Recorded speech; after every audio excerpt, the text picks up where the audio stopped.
check out this view. I've just run up this hill and I recorded a video about Tinder and accidentally pressed stop on it, so I'm having to have take two just now.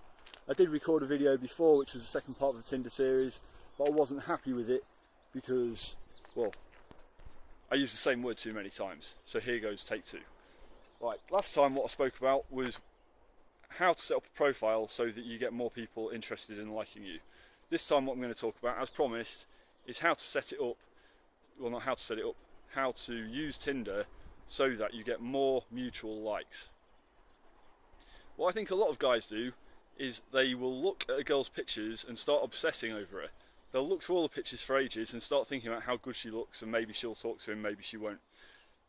They'll, after quite a long time looking at pictures and building this weird little story in their head, they'll like her, and then they'll start thinking about what's going to happen when she messages them back. Ultimately, there's a very high chance that that's not actually going to happen. So what makes more sense is to have two piles, because you either tick that you like or don't like somebody. I suggest that you like them if you think that they look interesting and maybe you talk to them. But if you know for a fact when you look at their pictures that you wouldn't speak to them, just tick no. Because ultimately there's no point. I know a lot of guys will say, like everybody, you'll get more people to talk to. But if they're not somebody that you'd be interested in, why then would you like them anyway? Because you're only going to say later that you don't want to talk to them anyway, and you might hurt their feelings. So it makes more sense just to discard those people you clearly wouldn't talk to straight away, and then the other people who you think look more interesting, and you're not even sure about yet, you can click you like them. That's a much more normal way to interact as well.